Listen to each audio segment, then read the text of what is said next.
We might have had the slap part 2 on today's show, but yeah, as you can see, we're all friends. There is no other repercussions for the second biggest slap this year.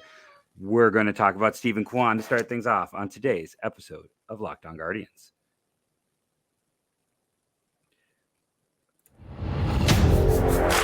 You are Locked On Guardians, your daily podcast on the Cleveland Guardians, part of the Locked On Podcast Network, your team every day.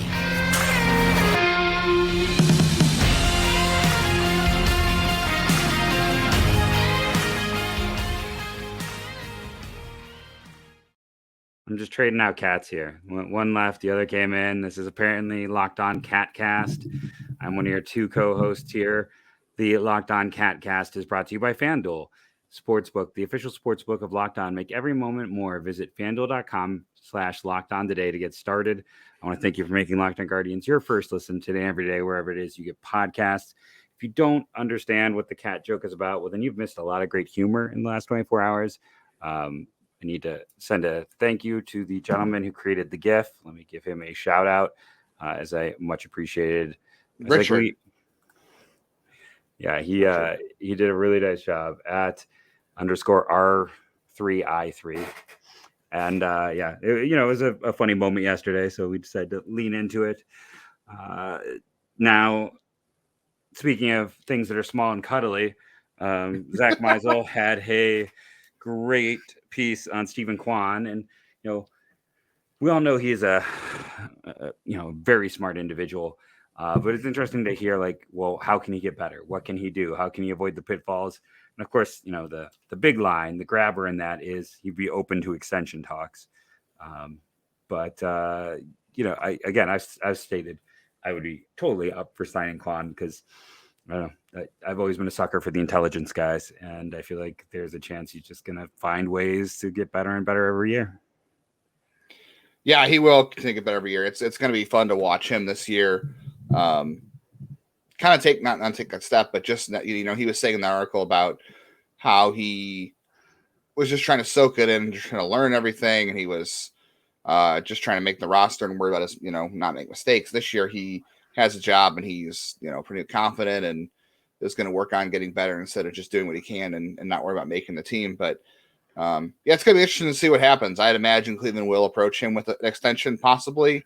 I don't see why you wouldn't. I feel like he's a pretty safe bet to sign. We've talked about it on past episodes about what it would take to sign someone like him. Kwan is 25. Did you mention the Michael Harris contract with him? I feel like that might be a little much. No, yeah. We kind of came down from that in the conversation. It was like essentially something like was it like a 7-year contract where maybe the last 2 years are team options? Yeah. And then it was something like I think we settled somewhere maybe in the high 40s to 50. Down. I could see 5. Yeah, 5 and 45, and then like you said, two option years, maybe each is worth like $10 million or something. Yeah.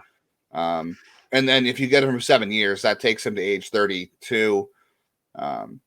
He'll turn 20. He'll turn 26 late this season, but he's going to play most of the year at age 25. So that 6-7 years, he would be 32, and 33. So it works out for everyone because then if he's still performing, he'll hit free agency, and an outfielder who's still performing, he'll get a contract. I'm not saying he would get huge money, but if he's still performing, if you bet on yourself. Because he's not going to hit free agency anyway till he's in his 30s right now. So it's like you might as well, if you can take some security, it makes a little more sense. That's true. Yeah, I'm kind of curious to see how they would approach that because, arbitration, I don't know if you saw, and if you haven't seen, if you're listening, been seen, one of the Rays relievers, Ryan Thompson, had a good Twitter thread the other day about arbitration and the whole strategy and how him and his agent attacked it and how they basically lost an arbitration because they didn't know what the rules were. Like they thought they knew the rules, but they were totally flipped on them. I don't know. And he doesn't have any ill will against the Rays, but Kwan is not a player that has the skill set and the stats that really get paid big in arbitration. So I think Cleveland's got some leverage here. And I also think that they need to be careful about how much they're giving him. Like I said before, I have nothing against Stephen Kwan, but you're relying on a guy who is small and undersized. And as I said in the past, he had the hamstring problems. He was clear of that last year, except for like a little tiny stretch. And you want to be careful about how he ages. This is a profile that, contact guys should age just fine in theory. That's not the issue here, but how his body ages over the years because he is smaller, and he already ran into the outfield seats in Seattle last year to make that one catch. So it's just an interesting case because he is not your traditional extension candidate because, like you said, he's going to hit free agency in his 30s anyway because he was older when he debuted. He is not a guy who is going to put up stats that's going to get him paid big time. But it depends on what stats you use too, because like the Rays threw the meltdown stat at the arbitrators for Ryan Thompson and leverage index and stuff like that, and his projections against lefties, and him and his agent were just so like caught off guard they were allowed to do that, and they were against, their strategy went against essentially using those kind of arguments, and they lost because of that. So I don't know. I feel like there wouldn't be a whole lot for Kwan to argue for because you're talking about home runs. Who was the other? There was another player recently in free agency that, not free agency, but arbitration, who had said like, MLB wants to make more contact there. That's why they're doing all these new rules. And they essentially said, you're not hitting enough home runs, so you're not getting paid. That was the argument. There was somebody, I can't remember who it was, but basically he was saying that they want you to put the ball and play more. The thing I'll say with all of this is that's what, 5 years out, where, I do think the one thing we've seen at the Guardians is they're ahead of the curve. So there could be a thing, honestly, like in 4 years, where if he is still the most elite contact guy in baseball, his value could increase exponentially. Like, I think we could see a potential shift. That's the one hard thing about projecting that far in arbitration. Out. Well, no, I just mean free agency, but even like 2-3 years down the line in arbitration, we could see a shifting in that. I mean, yes, listen, home runs and saves are always going to power it. But I do think, as teams adapt and as agents adapt, we're going to see more of like, hey, teams are using this as a calling card. This is becoming more valuable in baseball, and our hitter does it exceptionally well. I think there's the ability to turn this into a guy like Kwan's favor. But I mean, more than that, I think like if you get an extension on him and you get 5 years and 2 years out of free agency, if you were the Cleveland Guardians getting 2 potential years, no matter what those are at, if they're like $10 million each, he's going to be worth that if he continues to hit. And if he's not, you let him go. There's almost nothing to lose in that extension, unless you think that he can't hold up the next 5 years. But I think it's just one of those things that I think, they've kind of done similar things with like, I mean, when they gave Michael Brantley the extension, I hated it. I just didn't think he was worth that guy. I thought Jose was a weird extension to give. But they've had kind of their most success with those under the radar extensions. The original extension for Jose? Yes, the original. It was just kind of weird timing, was it not? I mean, he hadn't broken out yet. Yeah, he had the 2016 season. That was after 2016. Okay. That was before 2017. Okay, maybe I have it wrong. Maybe it's just the Brantley one that was not the breakout year yet. I think I can't remember when Brantley signed his, but Jose Brantley was 2016. Okay, so maybe I have that wrong. Brantley was before the breakout. Like I literally was like, why are they, like I remember the Brantley one very certainly because I wrote an article on it. So I remember it was before he turned into Mike Trout Jr. He was essentially those 2 years at peak. He was as close as you got to him as an outfielder at that time. I think sometimes you forget. Well, not you and I necessarily, but sometimes you forget just how good Brantley was at peak. But yeah, I think they've kind of been successful with, contact guys and with certain types. And I totally, like I said, I think you extend him. Yeah, especially if you can do something like you did with Straw and with Clase. And if you have 2 team option years, then you're really not losing anything. Yeah, I think you're not talking about a lot of money for Steven Kwan. It makes sense to do so. So just see how it goes and see, and be careful not to commit too much money in that sense of things. We'll see. I know there's a bunch of guys that the Guardians are supposedly they have a specific target of extensions each year, and should be having negotiations here soon. So we will talk about Steven Kwan a little bit more in just a moment, actually. Yes, but I have some exciting news. Our first sponsor of the day is Built Bar, and they put out a new flavor this week. It's been a little bit of time since they had a new flavor, and it was animal cracker. I was very tempted to get in on the Built Bar when I saw animal cracker. That is a fun new flavor. I'm going to see if they are sold out of those. I want to also remind you, if you don't want to wait, you can always go to Sam's Club and or Walmart, go to the pharmacy section and check there to get your Built Bars. Right now, they're advertising. Yep, you can show. Oh no, Animal Cookie is sold out. I am sorry. I brought it up, and all of us can be sad now. But pay attention because they always come back. There are other current featured ones: caramel apple, grasshopper cookie, lemon dip cheesecake, maple donut, and banana cream pie. In addition, they always have the granola duo, which I highly recommend. And listen, they do really well when it comes to coconut and or chocolate, if either of those are your thing. I am sorry that I hyped Animal Cookie, and I am even sadder that I did not buy it before I hyped it, because now I'm just kicking myself. Made with 100% real chocolate. So again, like reading 140 calories, 5 grams of sugar, 17 grams of protein. We're going to find something that tastes this good and is that good for you. Head to BuiltBar.com today. Use the promo code LOCK15. Go to Sam's Club. Go to Walmart if you don't want to wait. Wherever you go, go get some Built Bar. You can thank me for it later.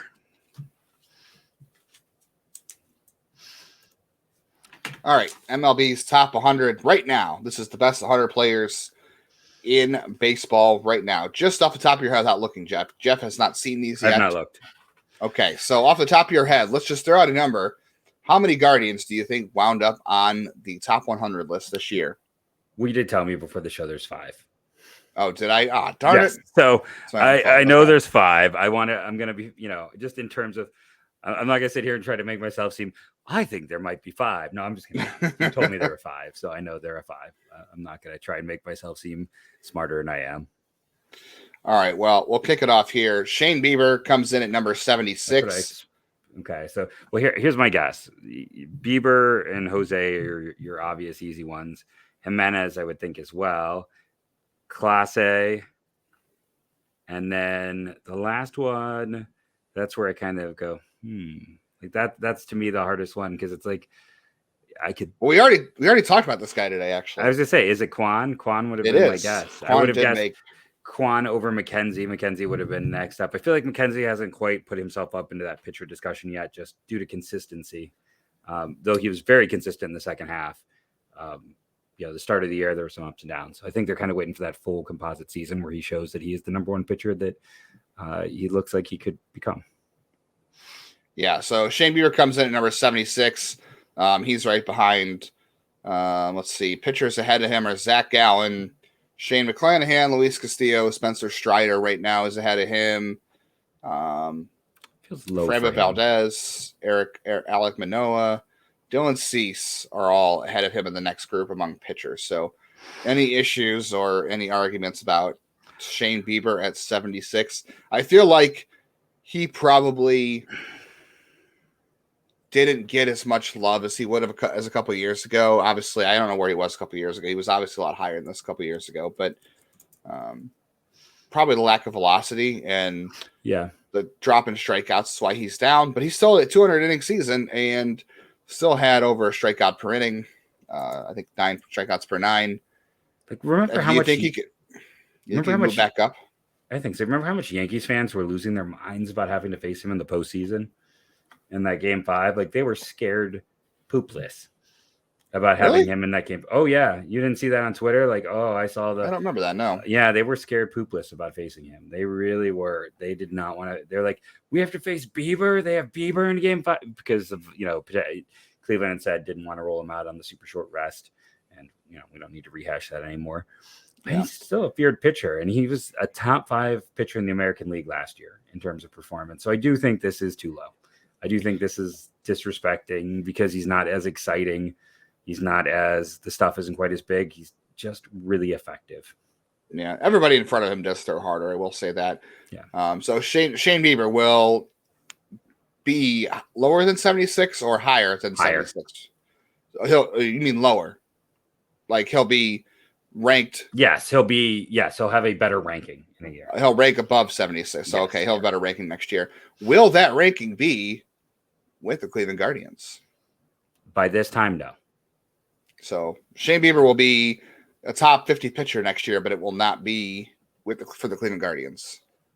Yes. Ooh, spicy. Okay. Who do you think is the next guy in order of the list? I didn't tell you what order they were in. No, it's weird to me too. Like, I don't know, if I'm making a list, it's like there's a top 3 to me, and Bieber's one of them. So it's weird that he's like 5th on the list. I would think out of all the guys, for him to be last among the 5 is really strange. You're right. So who do you think was next? 4 has to be Kwan, right? You are correct. Stephen Kwan comes in at number 66. In the 6th. Talk about arbitration talk from earlier. Like, want something that's going to goose an arbitration. There you go. Yeah, you can point to that as an argument for sure.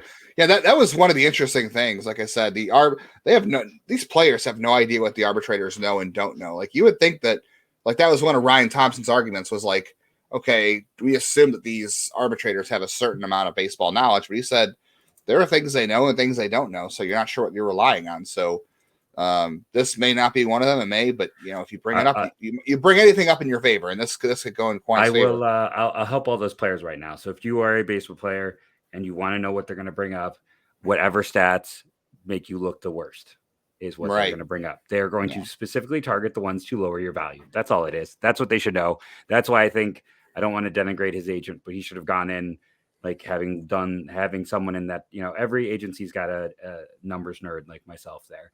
And that numbers nerd should have made them aware of this is the stats that are the least show this person as having the least value. The top 100 isn't even a stat, but it is. It isn't, but rankings help. Like this will increase value. Well, hopefully Stephen Kwan and the Guardians never get to arbitration, but there's some other guys right ahead of him. He's at 66. Okay. He comes in just behind Starling Marte and Randy Arozarena are in that range. He's in the same range as Lisa Rise, which makes sense. Jeremy Pena, Spencer Strider. Is that high? Pena, yeah. It's ridiculous. Well, Pena's got a good glove, and he has power. So, Pena's going to be a lot like Willy Adames. Power, glove, and that's it. We'll see. It's like, I don't know, like last year, the Rookie of the Year race, there was, your top 3. And then to me, it was Kirby, then Pena. Like, he was 5th, and then Bobby Witt at 6th. Like, I agree. Pena that high is weird. I bet Bobby Witt's in there somewhere because people love. Oh, we can talk about that. I'm sure he's way too high as well. It's ridiculous. Yeah. Other outfielders ahead of Kwan are Brian Reynolds, Brandon Nimmo, Michael Harris are up there. Kyle Schwarber, obviously, even though he's really a DH. Buxton, Springer. Buxton's an interesting one because he's never healthy, but obviously the talent's there. So, Stephen Kwan, this time next year, is he in the 70s? Is he in the 60s? Is he in the 50s? Where does he go from here? I think he probably drops a little. I think his ranking gets worse. I'm going to say that way. His ranking gets worse. Okay. Just because this is there'll be interesting new guys who jump up, and yes, there'll be guys who fall off. And his skill set, as we talked about in segment 1, is one that is fun and it's very productive, but it's not the sexiest of profiles. And those guys tend to, the shine wears off a little quicker on those types. Agreed. And I don't think it'll be any fault of his own if he falls. No. I agree with you, but I think it'll be, you're right. And this is the top 100 right now. So this could change a lot in a year. And hey, guys get hurt, he could move up without even doing anything better too. So it depends on health too. Who do you think was the 3rd Cleveland Guardian on the list after Kwan? So we're going in reverse order, which means, so is it Jimenez or is it Clase? And I'm going to guess Clase. Boom, you are correct. Emmanuel Clase came in at number 52 on the top 100. He is just ahead he is just behind Edwin Diaz. I think that's interesting. They have Edwin Diaz and Clase ranked back to back, which I think that makes sense. Those are the 2 best relievers in baseball right now. You cannot convince me there is a better reliever than one of those 2 guys. They're 1A and 1B. Like, I would rather have Clase myself. I think what he's done is like otherworldly.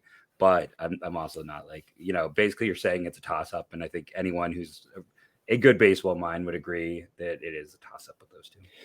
Yeah, but interestingly enough, both were not ranked on the 2022 list. I'm surprised by Clase because, he didn't have a great 2021, but he had a good 2021. And Edwin Diaz ERA under 2, didn't he? Yeah, and Edwin Diaz, I feel like Did he have a bad 2021 or did he just have an okay 2021? Because he has been. I know he had up and down. I was trying to think blip. if this. I feel like this was the bounce back year. I don't think it was I don't think it was necessarily terrible, but I feel like his 21 was not. Let's see. In 2021, he had a 3.45 ERA. He still struck out a crap ton. He struck out 89 batters in 62 innings. So he struck out almost 20 more batters in the same amount of innings this year. Like 3.5 ERA for like a closer is fine. I mean, it's totally fine, especially because it's small sample It's size, not top 100, but it's not top 100. Like they're going to see that, and that's going to knock him down more than. Now he's a $100 million closer. So I would definitely. Can you believe the difference in their contracts? Edwin Diaz is a $100 million closer, and Clase is making what, 50 something million total after. Right. I mean, if Cleveland picks up his options, his 2 option years, I believe, are both $10 million. He doesn't make 20 million, 5 for 20 plus the options. Yeah, it's not much. So, it's a really cheap contract. That is insane. The difference, and those guys, like you said, are 1A and 1B, and one is paid 4 times more than the other. Who do you think? One could argue, honestly, on this entire team that he is the most valuable trade asset because of that contract. Oh yeah, he might be. He's definitely above Jose now because of just the money and the position and the age too. He's younger. So, who do you have next on the list? There's 2 more guys. I mean, I'm assuming it's Jimenez. Yeah, Andres. It makes it pretty easy at this point, right? So Andres Jimenez comes in at 47. He was also not ranked last year. No shock. He is right behind Marcus Semien and Jeff McNeil. Interestingly enough, those guys are 45 and 46. McNeil is such a good hitter. Semien, I mean, did Semien have a nice? Semien feels like he's had like 3 good years, and then the rest have been average. It's I don't know. He feels a little overhyped to me. I will say Semien had a very bad start to the year last year, and he got hot against Cleveland in June last year, and then he kind of took off from there. I would know because I have Semien on my fantasy team, and he hit the fact that I drafted him so high and paid for him really hurt me early in the year. We're going to talk about fantasy baseball before we get out of here today too. Other infielders above him, you've got Bogart, Seager, Bichette, Dansby Swanson is ahead of Andres Jimenez. I know Jimenez hasn't played short at the major league level a ton, but I'm sorry if you're asking me who I want for the next 5 years, and we've both said it on here before. Yeah.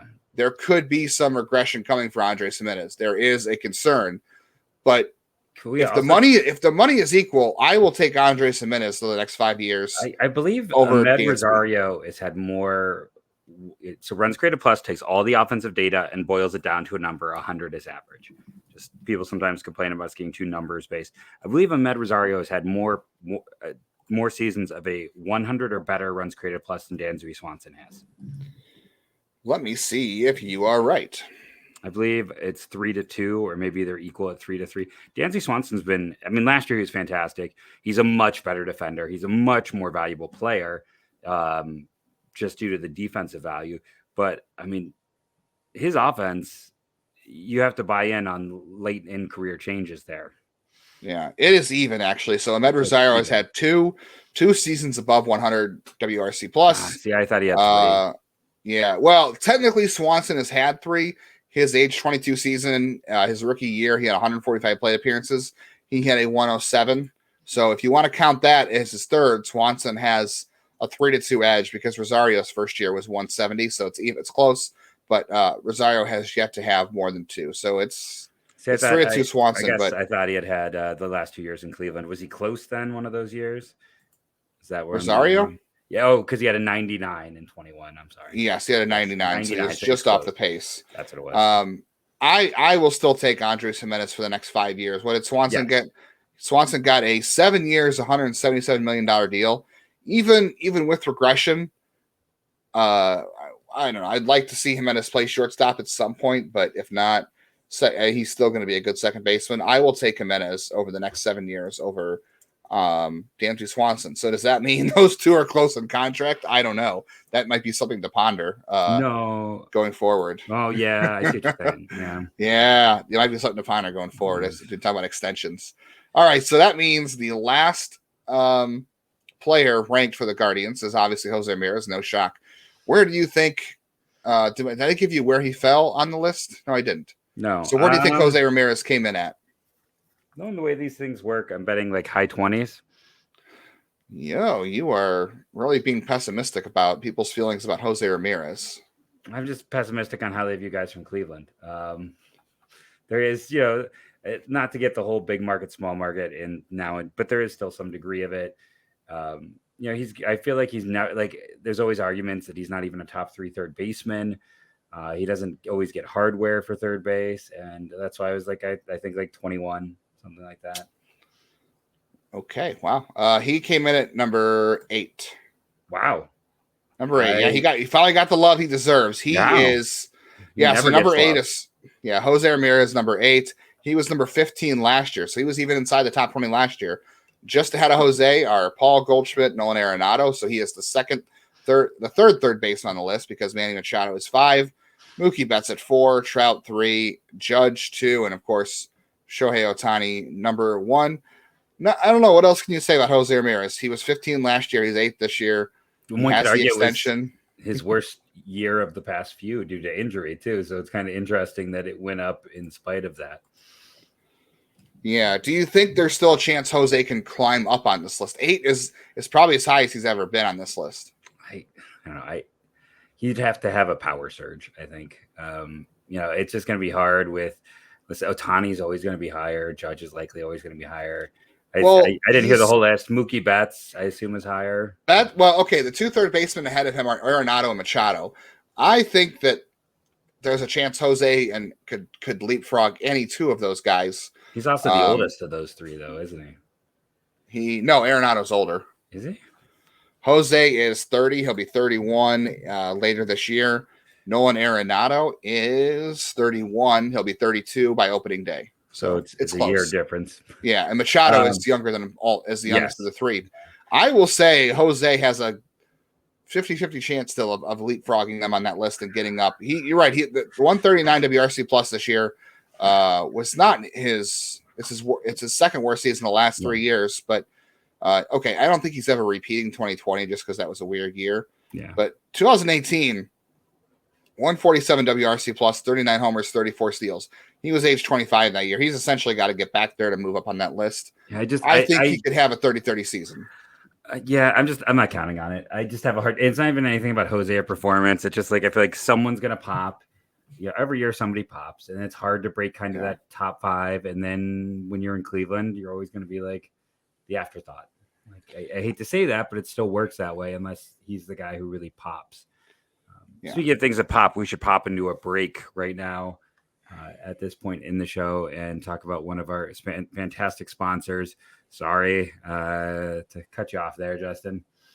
Doing what everybody loves. And that sponsor today are our good friends over at FanDuel. You remember my advice from yesterday. Do not bet Brian Shaw to win the Cy Young. I will lean into that again. Yes, do not bet on Brian Shaw to win the Cy Young. I don't care what the odds are. Don't bet on him. The midway point of the NBA season is here. It's the perfect time to download FanDuel, not FanBull. I don't know what FanBull is. America's #1 sports book, because new customers get a no-sweat first bet up to $1,000. That's bonus bets back if your first bet doesn't win. Just download the app. It's safe, secure, and super easy to use. Then you can bet on everything from the money line to point scores and threes drained. I would bet on number of threes Jose makes this year. That's what I'm betting on. The number of threes Jose drains this year. That's not how this works. Then I would bet the over. I would bet the over on Guardians wins. Plus, FanDuel even lets you combine your bets for a chance at a bigger payday with a same-game parlay. So don't miss the chance to get your no-sweat first bet up to $1,000 in bonus bets when you go to FanDuel.com/lockedon. That's FanDuel.com/lockedon to learn more. Make every moment more with FanDuel.com, official sports betting partner of the NBA. Justin, let's talk about the fantasy league that has taken off before we get into anything else.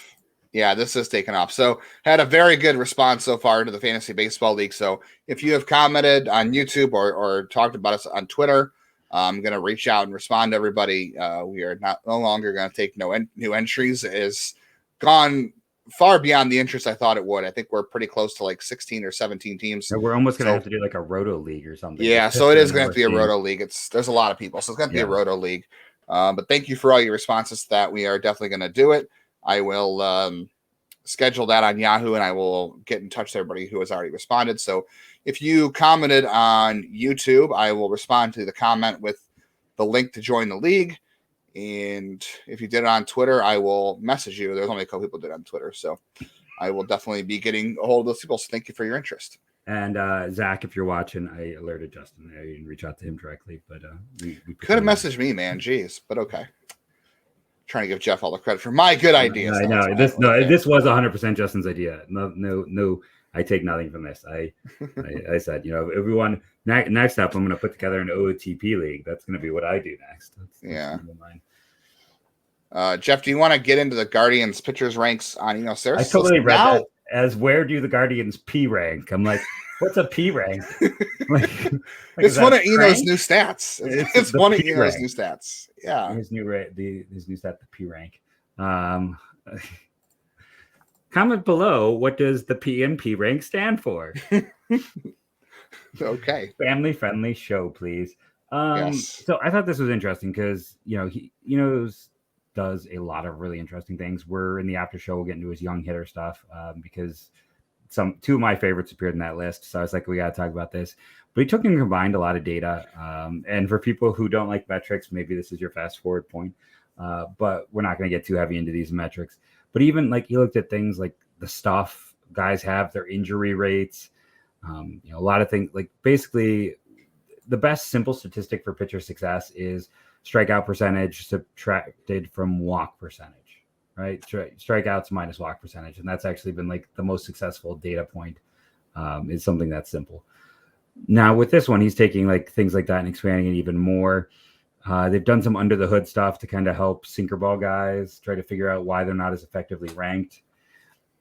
And then the other, I thought kind of interesting part with some of this, now I remember, is that for a long time, like, fielding independent pitching ERA, which I've talked about on the show, it's basically like if all things were equal, how pitchers would perform, because there's this feeling that like pitchers don't have a lot of control after contact is made. Well, is saying that that's actually not true, that there are certain pitchers who seem to have more ability to put a ball in a spot that hitters then don't hit well.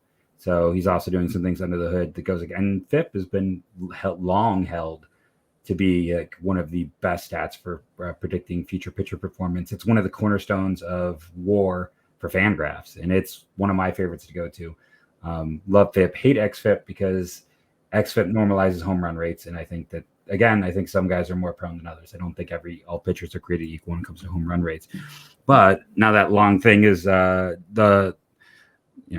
Justin talked about yesterday's show how he's getting married in June, and many of you might be surprised to hear it's not to Corbin Burns with the way he has responded on the show for his love of Corbin Burns. Future Guardian Corbin Burns. When I come back from my honeymoon, the Guardians better have Corbin Burns. That's June, so that might be a little early, but he's number one. What's also interesting is Garrett Cole at 2, Spencer Strider 3, Ohtani and Alcantara, and then Woodruff at 6, if you're looking there. Shane Bieber is your first Guardian, by the way. He comes in at 24th between Musgrove and Severino. Framber Valdez, Logan Webb behind him, Alec Manea behind him as well. George Kirby sitting there 30 amongst the young guys. I debated if Bieber should have been the 10th ranked pitcher over Julio Urias. Urias is 19th, if you're curious on the list.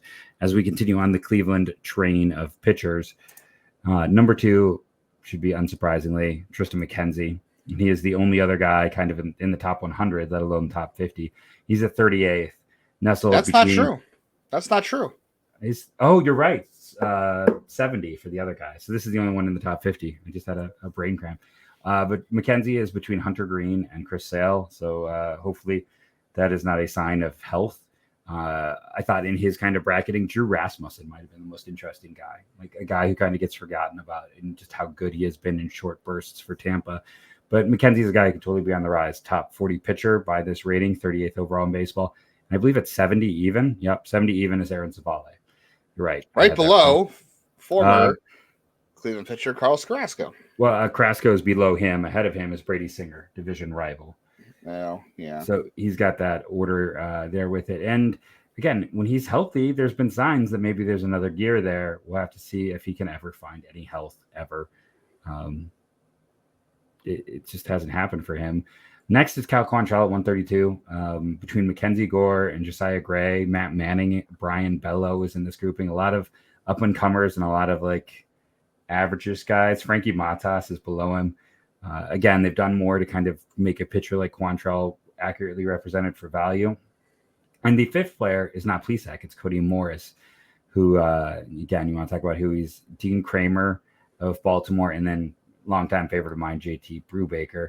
Other fun names in kind of his grouping is Kyle Mueller, who just got acquired by the Braves, Zack Greinke, and top left-handed pitching prospect Kyle Harrison. So it's kind of fun to see. I mean, Morris doesn't have a lot of data, so him being near Harrison, I think, speaks to just the ceiling on Morris if he, again, can ever stay healthy. And then at 182, you have Mr. Plesac. Between Michael Waka, who just signed, and Jackson Kowar, who has been a bit of a disappointment, hasn't really proven anything with Kansas City yet. If you go down to 187, you got his buddy Mike Clevenger, who's pretty low on this list. If you're curious, 200 is Joey Lucchesi, the last player ranked. 199, former Guardian Chris Archer. Bottom list gets a little sad with guys like Steven Strasburg and Madison Bumgarner as we think of the good old days. But just kind of fun to look at and do the deep dive that, I mean, by this, it says if everyone's healthy, your top 5 starters should have Cody Morris in it. Makes sense. I found it interesting that McKenzie's also did an injury percentile ranking, injury probability or injury percent. McKenzie, not very likely to have injury. He was in the lower percentile. Cody Morris was, of course, in the top 30 among the injury percentile. So, bummer to see. I feel like Savali's injury was surprisingly not high. Yeah.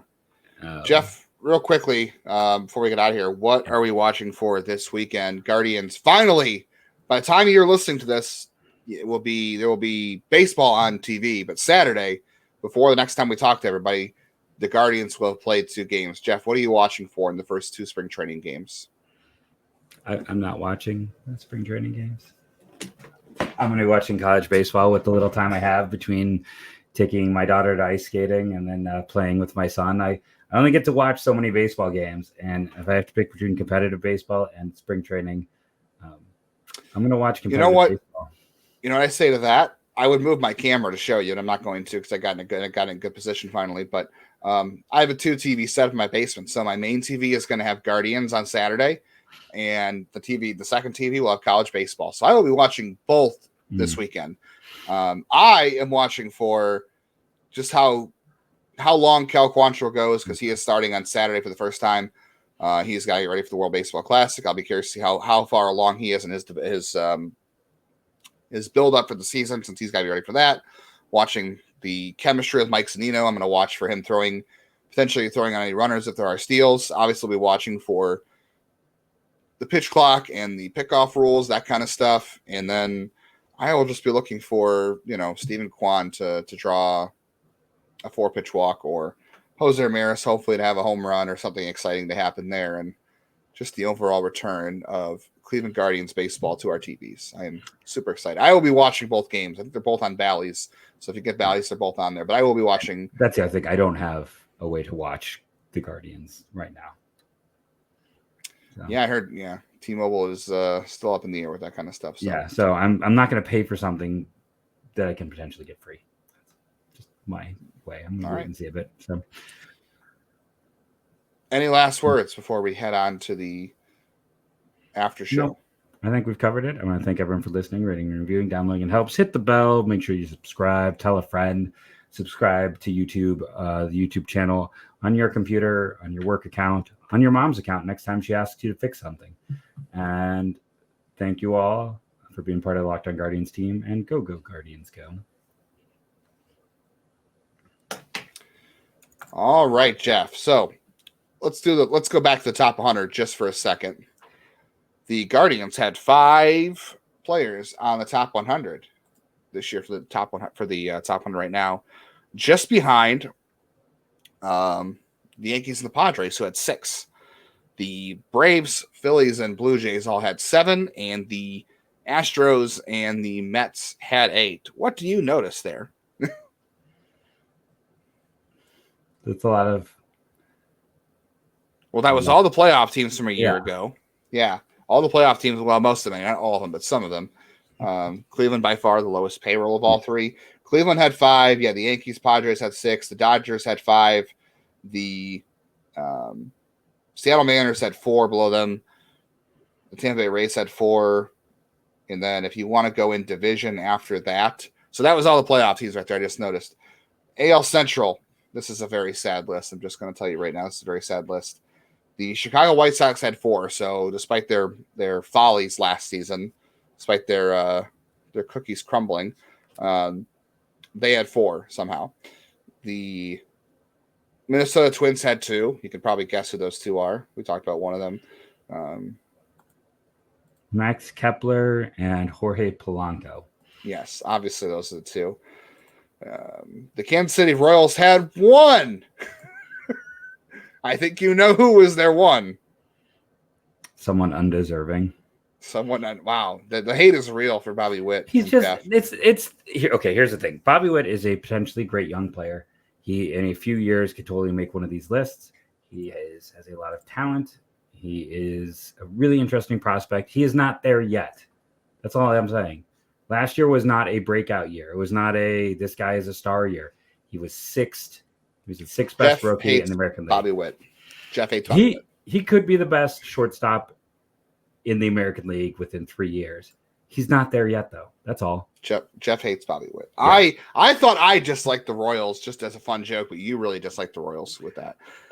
I love a lot of things. That park is iconic to me. The fountains are one of those things I will love for my entire life. I think Bobby Witt's just being crowned way too early. The Detroit Tigers are even sadder than that. They had 0 top 100 players. Way to go, Detroit. It's probably going to be a little bit longer for you as well. So I liked them so much a year ago. Check.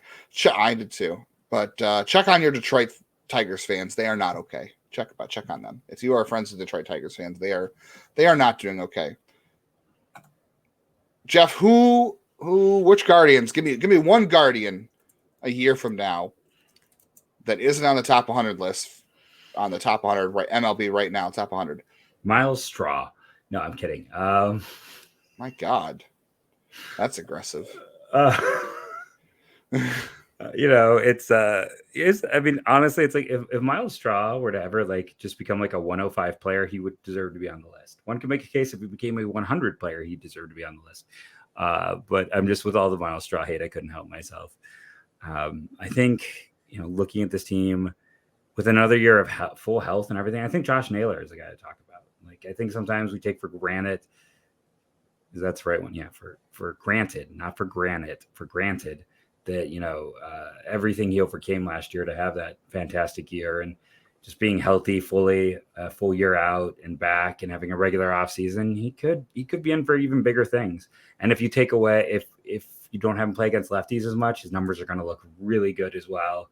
Because I mean, that was a big bugaboo for him. So I think Josh Naylor could be a guy who really flies in a year. With the way he runs, literally flies. And then, I mean, just because he seems like all he does is run around. But then also, like, he's controversial in a way that will get attention. Like, you think he's not going to be rocking the baby all the time this year after everything that happened in the offseason. He's going to get more eyes on him too.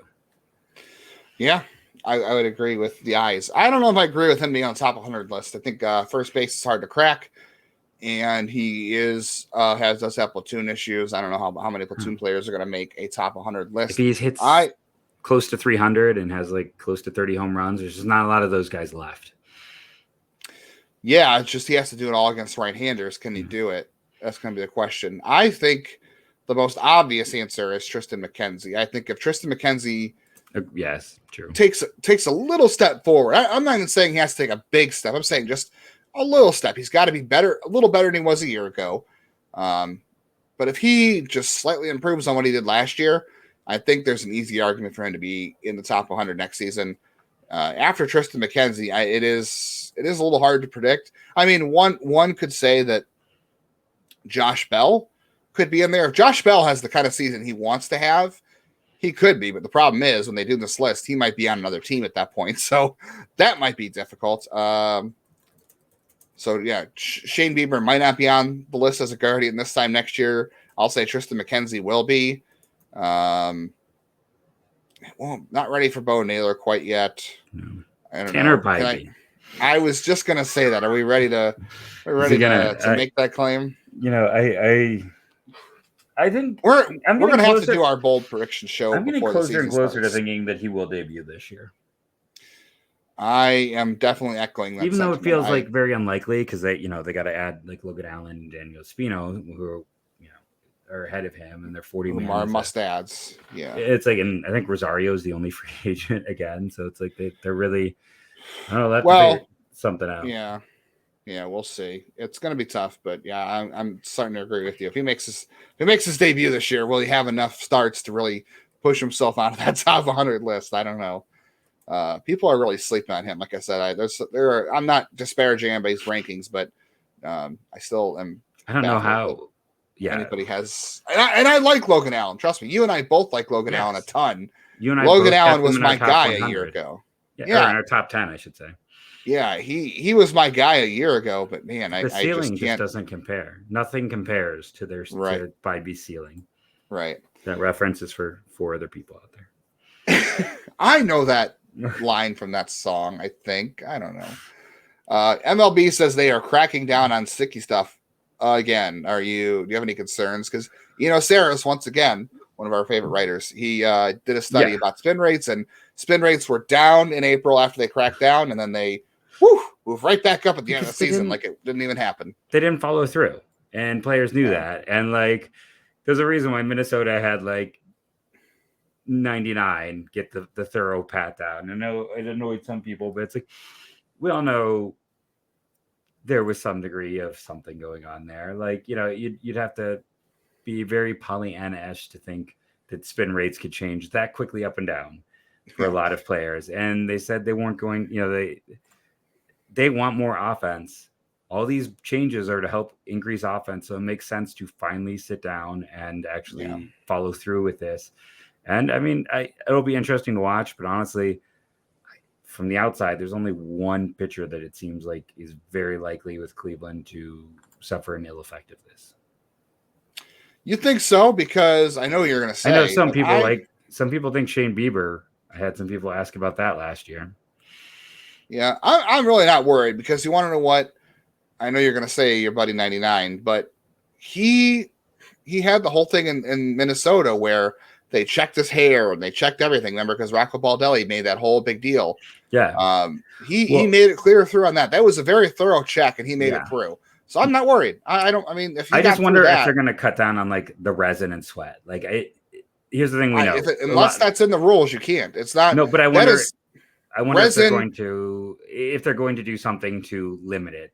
Because, I mean, it was very clear every time 99 came out that he had run like 6 laps to really build up the sweat level and use the resin. And well, that's fine. That's all legal. How can you? Okay, you can't control somebody's sweat, and you can't say you can't use the resin. It is there. It is a legal thing to do. But you're going to get ejections and very mad people. I'm going to get mad if they. Just saying at some point they're going to look into it though. Like, I think that's ridiculous. If this is a workaround, at some point th're gonna be like, okay, then we're gonna give you something other than resin. If resin, that's got to be. If they do that, that has to be a written rule. You cannot tell me that you're gonna limit someone sweating and picking up the rosin bag. The pitch clock is going to limit how much you can go to the rosin bag anyway. First of all, by default, but you cannot tell me it's not, I guess, a substance. It's a tool pitchers can use, whatever you want to call it. That's already legal. You have to document that in writing. That is going to be illegal. You can't just say. No, I'm not saying they're going to change it now. Well, because right now, I have to watch that. If they view ridiculous. This as if they're viewing it as a workaround and they really want to enforce this rule change and get. Is there anybody? The amount of cheating has been out of control. The I'm use not saying of the substance has been bad. So they're gonna, if they really want to attack it, then you really have to attack it. And so to be curious to see. How they go about that. I really don't think sweat and resin is the big perpetrator here. I can understand if it's other substances, pine tar, spider tack, whatever else, sunscreen.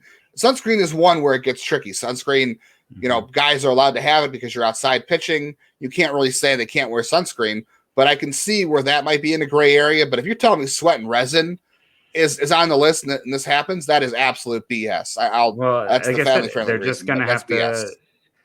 If they're using it as a foreign substance to doctor baseballs, then it's the debate of, isn't that also BS? If you're still, they're using it It's for assistance, but they're using it for extra assistance. I mean, it is a natural. If That's so someone ridiculous. I don't know, if someone is going out of their way to make themselves extra sweaty so they can come, if you come into the game dripping, like, so you can use that to your advantage, that's also a little ridiculous. If you're policing that, I'm sorry. That's just you're full of crap. If you're policing that, I'm sorry. That's just ridiculous. I'm not saying that it needs to be. I'm just saying right now it's going to be interesting to see how they handle it, because it did seem like essentially what happened is, I'm sure some players switched to other substances and the checks weren't really there.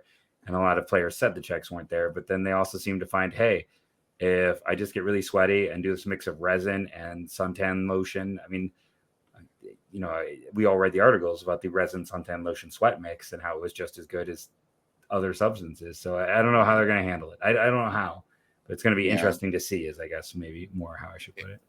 If someone gets ejected for sweat and resin, I'm going to have a full-on meltdown. I expect the pitcher and the manager will. It doesn't even matter if it's 99, whoever else. If somebody gets ejected for sweat and resin, that's the reasoning, I will have a full-on meltdown. I'm already PO'd right now. It's just dumb to even think about. All right. Why don't you switch to another topic so I don't get any more angry? You had two. I just wanted to quickly talk about Sarris released his list. 10 hitters that could pop this year, breakout. Lars Nootbaar on it, who I thought already had kind of broken out, but they're saying there could be a whole nother level for him. Makes me sad because I wanted the Guardians to trade for him last offseason when he was like the guy who was buried in St. Louis's minors. Isaac Paredes, who I got yelled at when I said he might outperform Austin Martin. Byron De La Cruz is a guy you and I both liked in Miami. Brendan Rodgers, Riley Green, some interesting guys. Cal Raleigh, again, I would argue, is already broken out, which makes it scary that he could find another good level. And then the guys that really stood out at the end here. My personal catcher crush, Nick Fortes in Miami, on top of some decent data and good performance, like some of the fastest average swing speeds in baseball. He is just a tick slower than Jazz Chisholm and Bobby Witt in terms of fastest swings. So, by the way, fourth fastest swing in baseball recorded last year belonged to Franmil Reyes, just the only Guardian on that list. And then Connor Capel. If you don't know that name, Cleveland drafted him in the Will Benson, Nolan Jones, Shane Bieber, that whole draft class. He is part of that infamous class that's going to try to challenge as the greatest draft class of all time in Cleveland history. And he was part of the Oscar Mercado deal, which is a fascinating deal because, like, at first it was Cleveland won because Mercado is close to the big leagues. And then that offseason, Cleveland lost because the Johnny Torres, I think, was the outfielder who everyone thought was, like, had all of the tools for days. Didn't work out for Torres. Didn't then work out for Mercado. Capel ended up in Oakland, and he just might be average, but like he might do everything well. He might literally be 50s across the board, which is a very good outfielder. Like, it's hard to find that. And as Sarris puts it, what's he do well? He doesn't strike out. He walks. He hits for some power. He runs the bases, and he has outfield defense. He's not great, but he's at least average in all of those things. And that's a productive hitter. And I'm kind of curious to see. And the other thing I want to point out with Connor Capel is that was back when Cleveland was in the height of age focus, and they drafted him when he was already a 19-year-old high school player. So I just want to point out, when a player is a guy that a team goes against their whole approach for, that's when you want to pay attention. They did draft quite a few guys this past year. Nate Furman, I believe, being one of them. I think he was a draft-eligible sophomore, which they hadn't really done in a few years. And then maybe it was Logan Clark, 19, as a high school kid. I know there was one of their high school kids, maybe two of them that were 19. So when they go against a type that they firmly established, pay attention. I think that's something you need to, if a player makes them go against everything they have kind of done, then that's probably a pretty good sign. And listen, if they had Connor Capel, it's not like he necessarily would have found a spot here in Cleveland or had the opportunities, but it took him a little bit longer, but he was also the guy that they were the most aggressive with his placement. He was placed in levels ahead of Jones and Benson when he was in the minor league system. It was very small sample size a year ago, but he was really, really good in that small sample size. So I'll be curious to see, can he be just an average guy? I'm intrigued. He might be one of those guys who look back in a few years and go, okay, so let's put him on that list with a few of the others who got away. Yeah, didn't see Connor Cable ever being on that list. Truthfully, when he got traded, he was a fine player, but I was sold on him because they dropped him into like high A real quickly. Yeah, I mean, I saw him at Lake County before he went to high A. He was a good player, and I didn't see the upside, but yeah, interesting. The one thing I will say I took away from his study and just reading that article about it was how people are viewing or baseball coaches and front offices are viewing swing camps and like increasing bat speed, like doing the weighted bat training, that kind of stuff as the next kind of evolution. Cleveland's already been doing that. They did it with Stephen Kwan. They know they did it with Nate Furman. They've done it with a couple other guys. They've had what they call exit velocity camps, or not. I think it was exit velocity. Was it exit velocity camps or was it weighted bat? I can't remember what. Swing velocity, whatever it was. It was some kind of camp based on that they've had for its prospects, and Stephen Kwan did one of those too. So I found that interesting, that trying to measure swing speed and trying to increase that, I think, is interesting. Yeah, no, I think they're getting smarter about all of that. And I think that's going to be something that certainly bears watching, which is not as fun as watching a bear, but hey. Okay. No cat to smack you here at the end of the night. No one here to smack me at the end. They ran off somewhere to probably try to steal some food.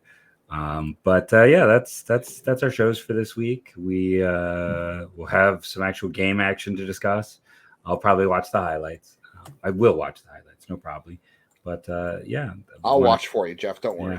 Yeah, I'll take one for the team. I will sacrifice my weekend, and I will sit here and I will watch Cleveland Guardians baseball for 2 days. I know there's gonna be some who are gonna be like, "This is ridiculous," and I think there'll be those who have kids who are like, "No, I get it."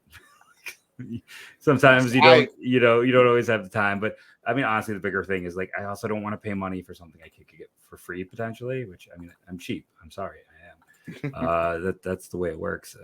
But I do appreciate everyone who's had some fun, who's wanted to join the Fantasy Baseball League. That's been a lot of fun to watch. All the positive comments and interactions. Appreciate my co-host over there, Justin, who has to deal with all of my silliness and random rants. But we'll have a guest next week. We will. Someone you've heard of. Yeah, somebody who'll be watching those games down in Arizona, potentially. So stay tuned for that. Make a guess below. Again, thank you to Locked On Guardians team, and go Guardians, go.